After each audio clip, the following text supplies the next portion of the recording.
BJP ചൂണ്ടിക്കാണിച്ചു, CPM-ന്റെ 2 നേതാക്കന്മാർ ഇങ്ങനെ വോട്ട് ചേർത്ത് ഞങ്ങൾ ചൂണ്ടിക്കാണിച്ചിട്ടുണ്ട്. നിങ്ങൾക്ക് ഈ രാജ്യത്ത് എവിടെയും വോട്ട് ചേർക്കാം, നിയമാനുസൃതം. ഇലക്ഷൻ കമ്മീഷൻ പറയുന്ന നോബ്സ് ഉണ്ട്. പാർലമെൻറ്റ് പാസ്സാക്കിയ ജനപ്രാതിനിധ്യ നിയമമുണ്ട്. ആ ജനപ്രാതിനിധ്യ നിയമം അനുസരിച്ച്, തെരഞ്ഞെടുപ്പ് കമ്മീഷൻ്റെ നിർദ്ദേശമനുസരിച്ച് 6 മാസം ഒരു സ്ഥലത്ത് നിങ്ങൾ സ്ഥിരമായി താമസിക്കുകയാണെങ്കിൽ, അവിടെ നിങ്ങൾക്കൊരു മേൽവിലാസമുണ്ടെങ്കിൽ, അത് റെൻ്റൽ ബിൽഡിംഗ് ആയാൽ മതി, അവിടെ ഒരു മേൽവിലാസമുണ്ടെങ്കിൽ ആ മേൽവിലാസത്തിൽ നിങ്ങൾക്ക് വോട്ടവകാശത്തിന് അപേക്ഷ കൊടുക്കാം. തൊട്ടടുത്ത താമസക്കാരൻ നിങ്ങൾ ഐഡൻറ്റിഫൈ ചെയ്താൽ മതി. ഇത്രയേ കൊണ്ടുള്ളൂ.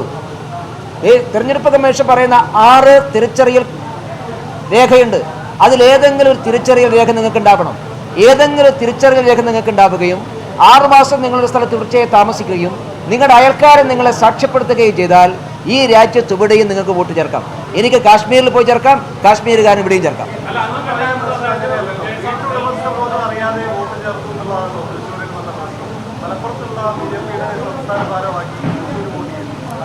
വീട്ടുടമസ്ഥൻ അറിയാതെയാണെന്ന് പറഞ്ഞു. അതൊക്കെ CPM-കാർ ചേർത്ത കള്ളവോട്ടാണ്, ഞങ്ങൾ ചേർത്തല്ലേ. ജയസാധ്യതയുള്ളിടത്ത് ഞങ്ങൾക്കൊരു 6 മാസം പോയി താമസിക്കാൻ നിങ്ങൾക്ക് വല്ല ബുദ്ധിമുട്ടുണ്ടോ? ഞങ്ങളൊരു സ്ഥലത്ത് പോയി താമസിച്ചാൽ എന്താ ബുദ്ധിമുട്ടെന്ന്? അങ്ങനെ ഇപ്പോൾ എല്ലാ സ്ഥലത്തും പോയി താമസിക്കാതെ ഇതൊക്കെ പ്രായോഗികമല്ലല്ലോ.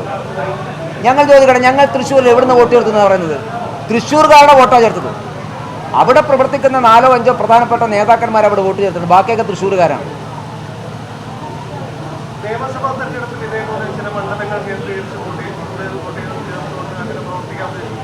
ആ മണ്ഡലത്തിലുള്ള മുഴുവൻ വോട്ടും ഞങ്ങൾ ചേർക്കും. അതെങ്ങനെ അവിടുത്തെ സ്വന്തം മണ്ഡലത്തിൽ വോട്ട് ചെയ്യണ്ടേ? അങ്ങനെ ചേർക്കുന്നതിൽ തെറ്റില്ല എന്നാണ്. നിങ്ങൾക്ക് എവിടെയെങ്കിലും കാണിക്കാൻ സാധിച്ചോ? BJP എനിക്കറിയില്ല. BJP അങ്ങനെ മറ്റൊരു സ്ഥലത്ത് നിന്ന് ആളുകളെ കൊണ്ടുപോയി വോട്ട് ചേർപ്പിക്കുന്ന പരിപാടി BJPക്കില്ല. അവരവരുടെ മണ്ഡലത്തിൽ വോട്ട് ചേർത്തിട്ടുണ്ട്, നിയമപ്രകാരം വോട്ട് ചേർത്തിട്ടുണ്ട്. ഈ പറയുന്ന ആൾക്കാർക്ക് ഏതെങ്കിലും ചൂണ്ടിക്കാണിക്കാൻ സാധിക്കണ്ടേ? ഇവർ ചൂണ്ടിക്കാണിക്കട്ടെ അങ്ങനെ വോട്ട് ചേർത്ത്. ഞങ്ങൾ ചൂണ്ടിക്കാണിച്ചിട്ടുണ്ട്, BJP ചൂണ്ടിക്കാണിച്ചു, CPM-ന്റെ 2 നേതാക്കന്മാർ ഇങ്ങനെ വോട്ട് ചേർത്ത് ഞങ്ങൾ ചൂണ്ടിക്കാണിച്ചിട്ടുണ്ട്. തൃശ്ശൂരിൽ നിങ്ങൾ ഉയർത്തിക്കൊണ്ടുവന്ന വാദമുഖങ്ങളൊക്കെ പൊളിഞ്ഞു പോയിട്ടുണ്ട്. ഞങ്ങൾ രേഖകൾ ഹാജരാക്കിയപ്പോൾ അതിൻ്റെ വിവാദം ഇനിയും കഴിഞ്ഞിട്ടില്ല. എത്ര ദിവസം നിങ്ങളിത് കൊണ്ടു നടക്കും?